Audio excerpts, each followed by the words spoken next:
Mr. Desmond Choo.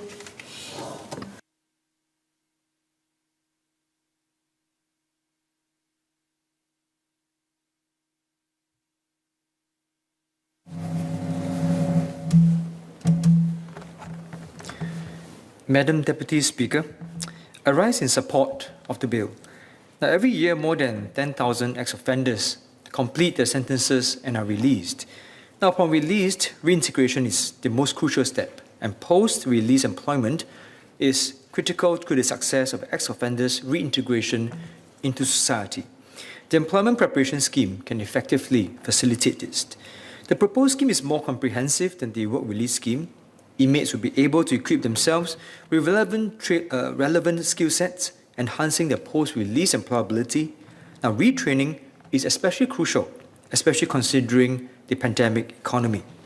Now, I will speak on two key areas: the structure of the scheme and the importance of a coordinated, holistic support framework. Now, on the scheme itself, I'd like to highlight 3 points: the need to include as many inmates as possible under it, ensuring quality programs, and the provision of financial support for inmates under the scheme. Now, first, we must seek to include as many eligible inmates into the scheme as possible. Now, inmates are placed into the scheme through a 2-tier selection process. The prison services first surfaces suitable inmates. Thereafter, they are assessed by independent advisory committee. I would like to ask, what would be the tools used to assess the suitability of an inmate? For example, would the Singapore Prisons Short Risk Scale, SPSRS, be used? Would inmates be told of the assessment criteria in advance so that they can work towards such a program? Now, could the ministry also clarify at which stage are inmates eligible to be placed under this scheme? As Section 59 bracket A, to repeat myself, at Section 59L bracket A of the bill, an inmate is eligible for the scheme when they have served at least 14 days of their sentence. However, it seems that inmates are generally placed on community-based programs at the tail end of the sentence. Second, I believe that the long-term effectiveness of the scheme is dependent on the quality of the preparation received by the inmates.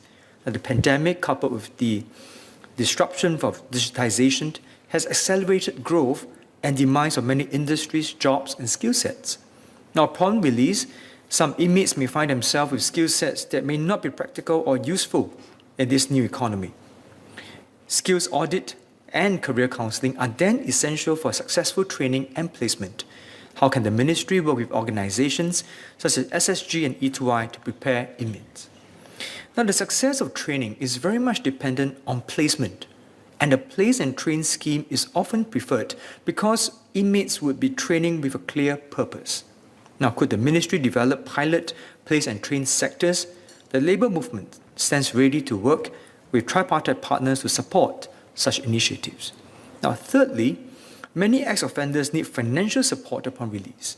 They will need to work rather than, some would prefer to work rather than invest in training and education. However, the importance of reskilling must not be overlooked, as you will place them in a better position to secure gainful employment. Now, could the ministry provide training allowance to inmates who take up training and education programs? Now, this is especially important when the inmates can go home in phase 2 and 3 of the scheme. Next, a coordinated holistic support framework involving all stakeholders must be in place to ensure the long-term effectiveness of the scheme.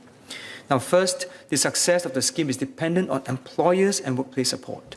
I'd like to call on employers to maintain an open mind and view ex-offenders as a potential pool of committed workers. Now, employers and the workplace must try to give second chance to ex-offenders, accepting them as valued members of the workforce. The number of employers registered with Yellow Ribbon Singapore has been steadily increasing over the years.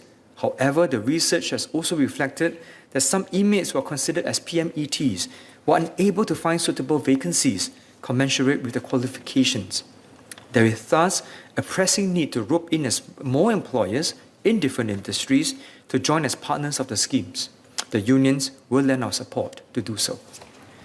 Now, secondly, the support rendered to inmates by the government should continue for some time post-release to ensure that reintegration is successful. There may be scope to investigate enhancing the Jobs Growth Initiative, JGI, for ex-offenders. Could the ministry consider enhancing the JGI or offering a one-off bonus when an employer hires an inmate upon completion of the EMPS with the scheme, with the company? The continuity in employment post-release will ensure a smoother reintegration into society for ex-offenders. Now, perhaps the JGI can be restructured for hires of ex-offenders with the provision of government support running for a longer period of time. Now, Madam Deputy Speaker, I also wish to highlight the efforts of Yellow Ribbon Singapore. Now, every year, YRSG assists more than 2,000 inmates with employment before release. The labour movement will continue to provide our support to their initiatives because ex-offenders are and can be productive and committed workers.